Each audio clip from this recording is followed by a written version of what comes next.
On se trouve zone industrielle d'Anglandière, rue de l'Abbé Pierre, et qui porte bien son nom puisque c'est là où se trouvent justement les entrepôts et le magasin d'Emmaüs Cahors. On se trouve actuellement sur le quai de déchargement où la marchandise est réceptionnée. Elle est amenée par des donateurs bénévoles qui amènent cette marchandise. Elle est récupérée par les équipes qui font du tri, qui font ensuite de la réparation et qui ensuite mettent les marchandises dans des rayons. Emmaüs Cahors ne vit que de la vente de ses produits et ne fait pas appel à la générosité publique en dehors des dons d'objets. On peut dire aussi que donc Emmaüs Cahors ne vit pas de subventions.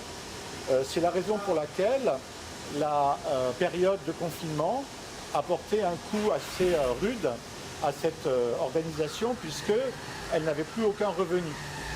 Et c'est pour la première fois de son existence, depuis 1954 et l'appel de l'Abbé Pierre, Emmaüs Cahors, Emmaüs France a fait appel à la générosité publique en faisant donc un appel aux dons qui a été relayé notamment par de nombreux artistes qui ont fait un concert à l'Olympia pour recueillir des dons.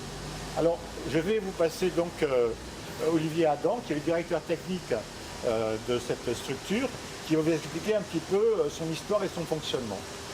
Oui, donc le principe économique d'Emmaüs, c'est en fait la collecte de dons des particuliers, alors soit par l'intermédiaire de ramassage sur place, soit par un accueil sur un quai de réception.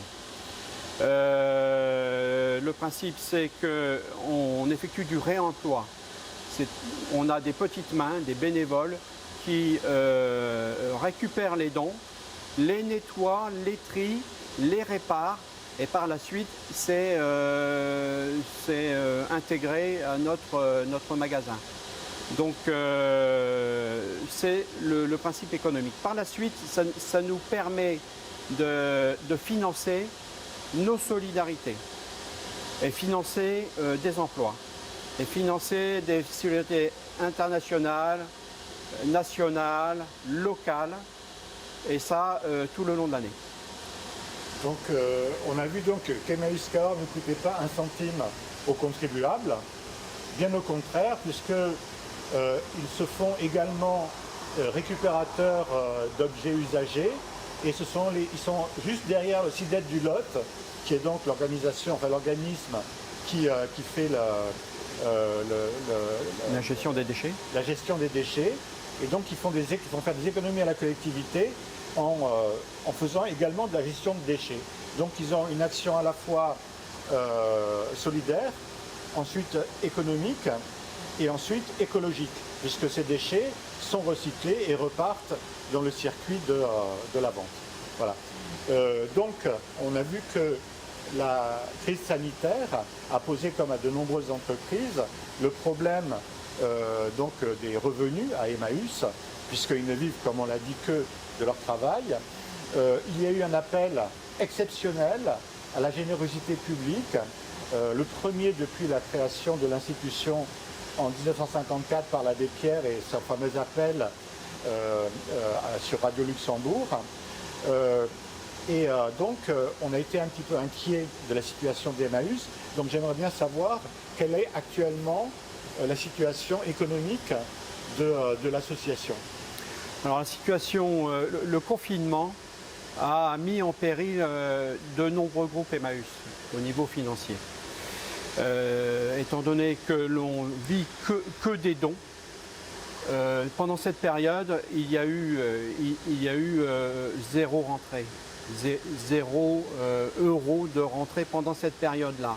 Il a fallu néanmoins nourrir les compagnons et assurer l'entretien des bâtiments. Et tout ça, ça a généré, je dirais, des trous dans la caisse et des problèmes financiers pour chaque groupe. Et où en est la situation actuelle? Alors, la situation actuelle, l'appel aux dons est toujours valable à ce jour, puisque, effectivement, il a eu un certain succès, cet appel aux dons, ce qui prouve bien que Emmaüs veut encore dire quelque chose pour la population. Voilà.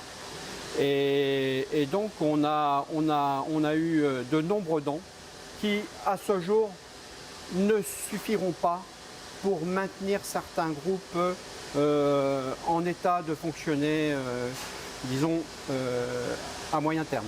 Donc, si je résume la situation, il y a eu un redressement, mais il n'est pas total. C'est-à-dire qu'Emmaüs ne peut pas encore remplir toutes ses missions par manque de moyens, mais elle survivra à la crise. Voilà.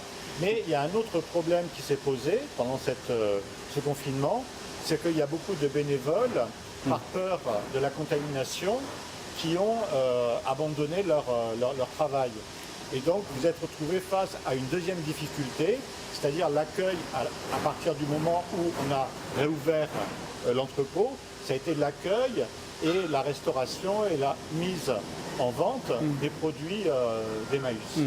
Alors nos activités ont été altérées par le fait, comme tu en as parlé, qu'on n'a pas vu revenir tous nos bénévoles.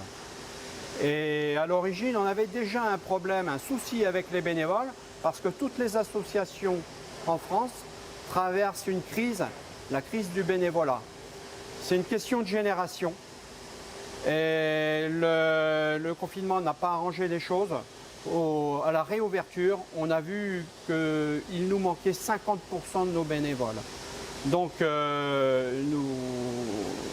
avons de cesse d'appeler au bénévolat. On appelle la population à nous rejoindre pour celles qui partagent nos valeurs.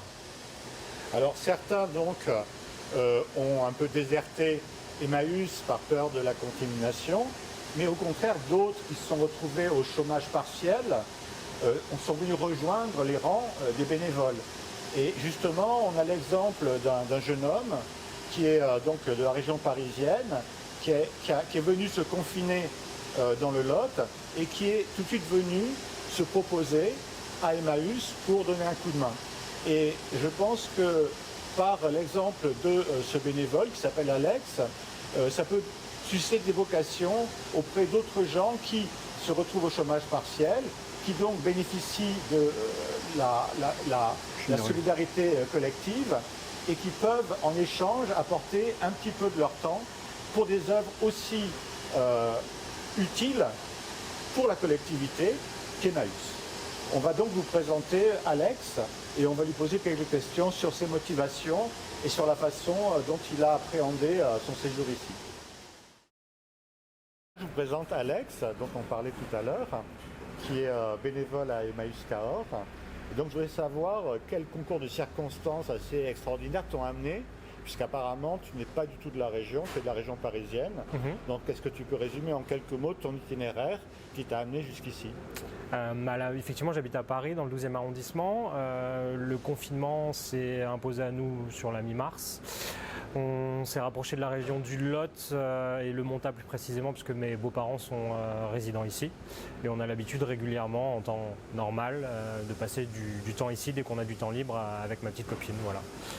Et on avait une vague idée de ce que pouvait représenter éventuellement le confinement sur Paris. Et on s'était dit que ce serait plus confortable en famille, dans une maison plus grande, au Montat. Voilà. D'accord. Et est-ce que tu peux nous dire ce que tu faisais comme activité à Paris? À Paris, je travaille dans un théâtre qui s'appelle les Bouffes du Nord. Et au sein de ce théâtre, je m'occupe de la cave à manger, qui est l'endroit de restauration d'avant et après spectacle. Et donc, assez tôt, je crois que c'est vers le 14 février, je ne sais plus. Mars.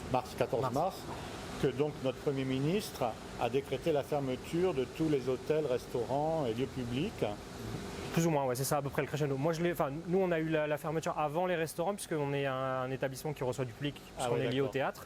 Et les théâtres et les cinémas avaient fermé quelques jours avant les bars et restaurants. Voilà. Donc ça vous a laissé le temps de vous poser la question de savoir ce que vous alliez faire de tout ce temps libre. En fait, ça nous a laissé le temps de partir de Paris, puisqu'il n'y avait pas de contraintes de circulation encore, il n'y avait pas de confinement. D'accord. Et le gros confinement qu'on a connu par la suite. D'accord. Et donc, qu'est-ce qui t'a amené à te proposer comme bénévole à Emmaüs? J'ai très rapidement été mis au courant par mon entreprise qu'on allait donc être au chômage partiel. Donc j'ai tout de suite associé ça à du temps disponible. Les actualités nous montraient tout un tas de complications liées à ce confinement. Ici dans la région, on pouvait distinguer les problèmes liés à l'agriculture, puisqu'il n'y avait personne pour ramasser fruits et légumes sur l'instant. Donc c'était un peu la première idée que j'avais eue, qui était difficile à concilier parce qu'on était en famille et donc mes beaux-parents font partie de ces gens qui ont un peu plus de 60 ans et qui sont aussi la cible de la maladie. Donc ça a été, le premier raisonnement a été fait autour de ça et puis après, naturellement, j'ai vu des reportages à la télévision, sur les journaux télévisés, d'associations qui rencontraient des difficultés et étant un habitué d'Emmaüs, je me suis dit pourquoi pas essayer de commencer une aventure ici. D'accord. Alors quand tu te présentes à Emmaüs comme bénévole, tu n'es pas automatiquement accepté. Pas du tout. Non, j'envoie un email un soir où je ne trouve pas forcément très rapidement le sommeil, j'envoie un email sur lequel on m'a répondu très rapidement. Betty, une bénévole. Betty, qui est la vice-présidente d'Emmaüs. Betty m'a répondu très gentiment avec une date de rendez-vous par rapport à la reprise d'activité et elle m'a rappelé même dans un second temps, puisqu'il avait fallu préparer la réouverture et donc j'ai pu me présenter et m'offrir de mon temps à Emmaüs. D'accord. Mais je crois savoir, Olivier, que les bénévoles passent une sorte, je dirais pas d'examen, mais en tout cas, on leur pose quelques questions pour mesurer leur motivation. Exactement. On leur pose quelques questions, effectivement, pour savoir si leurs valeurs correspondent à celles d'Emmaüs, quelles sont leurs motivations et leur durée de leur engagement, la périodicité de leur séjour chez nous. Et donc tout ça fait l'objet d'une réunion avec le futur bénévole. D'accord. Il y a un peu de quelques semaines d'essai et après on les intègre rapidement. Voilà. Alors ils sont noyés dans la masse. Voilà. Alors ceci s'est vraiment très bien passé avec Alex, vraiment. Moi, attends, parce que moi je préfère le lui demander à lui. Hein, parce que est-ce que tu as été bien traité? Excessivement bien. Ah, ça va. Ça va. Et est-ce que cette immersion dans ce monde de vieillards Kakoshim a été supportable pour toi? C'est loin d'être un EHPAD, hein, donc non, effectivement, je suis en minorité par rapport à ma génération, mais en tout cas, je pense aussi ce qui est intéressant finalement, c'est de vivre ce genre d'aventure avec des personnes que je ne côtoie pas forcément dans mon quotidien, parce que je ne fais pas partie de leur même génération, voilà, ni de la même région. Mais oui, c'est aussi ça qui est enrichissant à travers cette aventure. Ce qu'il faut dire, c'est que bien sûr, la majorité des bénévoles d'Emmaüs Cahors sont des retraités qui disposent de tout leur temps, mais ces retraités sont en même temps les populations à risque. Il faut dire quand même qu'il n'y a pas eu une seule contamination. Une seule contamination au sein d'Emmaüs. Dès le départ, nous avons mis tout le protocole de sécurité qui nous était proposé par Emmaüs France et le ministère du Travail. Et on l'a mis en place et à ce niveau-là, il n'y a pas eu de problème, il n'y a pas eu de contamination. On a été très prudents, on a sensibilisé le personnel, surtout les salariés, sur les risques liés à cette maladie et la population à risque des bénévoles Emmaüs représente une population à risque. Et donc tout le monde a été sensibilisé dès le départ. Et donc on s'en est tenu au protocole qui nous avait été envoyé par Emmaüs France. D'accord. Et donc c'est vrai qu'on peut dire donc aux bénévoles habituels qu'il peut sans crainte revenir à Emmaüs, qu'il n'y a absolument aucun risque pour leur santé. Mais on peut dire aussi à tous ceux qui sont au chômage partiel ou au chômage tout court que finalement la collectivité les soutient dans cette période difficile pour eux, mais qu'ils peuvent faire comme Alex, c'est-à-dire rendre à la collectivité ce qu'elle leur donne en participant à des œuvres comme ça caritatives qui font un travail énorme. Il ne faut pas le négliger, il ne faut pas le minimiser. C'est vraiment un travail énorme qui n'est pas seulement en France, mais qui est également dans le tiers-monde, notamment en Afrique. Puisque nous avons, nous, Emmaüs Cahors, des chantiers en Afrique tous les ans. Le dernier à ce jour, donc c'était la construction d'une école de 200 écoliers en pleine brousse. Voilà, l'année dernière c'était de l'adduction d'eau. On a creusé 300 km. Non, 3 km. 3 km, c'est déjà beaucoup de tranchées pour l'adduction d'eau de plusieurs villages. Voilà, Ça, donc, c'était l'année dernière. Donc, on a des actions, à l'international, au niveau local, en région. Nous soutenons également les communautés Emmaüs. voilà, les fameuses communautés Voilà. Emmaüs dont je voulais que Que tu nous parles. Voilà, donc les communautés Emmaüs sont les structures qui font de l'hébergement. Ce n'est pas notre cas. Nous on a tendance plutôt à les financer, à les aider tant qu'on peut. Et on fait plutôt de la solidarité locale. Nous, on a tendance à financer.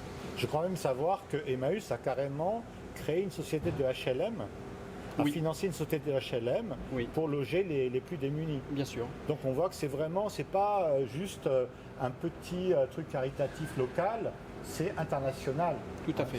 C'est vraiment une association qui mérite vraiment qu'on parle d'elle et qui mérite vraiment qu'on y vienne pour la découvrir Et pour l'aider. et pour l'aider. Et donc je voudrais demander à Alexis ce qu'il retire comme expérience de son séjour à Emmaüs, le positif et le négatif. Le négatif, ça va aller assez vite. Pas grand-chose, j'ai envie de dire, parce que c'est balayé par le quotidien. Donc c'est assez cool. Il y a plein d'échanges, il y a beaucoup de découvertes, il y a l'impression d'effectivement de se rendre utile et c'est très satisfaisant à beaucoup d'égards. Pour moi, c'est une expérience très positive. Après, j'essaie plutôt de penser au futur et savoir éventuellement quand ma vie active va reprendre ses droits, savoir comment je vais pouvoir, peut-être pas autant m'y consacrer, mais jongler entre les deux et proposer du temps à ça aussi dans un... Qu'est-ce que tu pourrais dire des valeurs d'Emmaüs?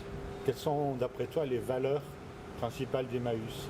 J'imagine la solidarité Ouais, ce que j'allais dire. Enfin, je pense que j'ai pas besoin de rentrer dans dans le détail, plein d'adjectifs. Solidarité suffira et très important. entraide, Ouais, voilà.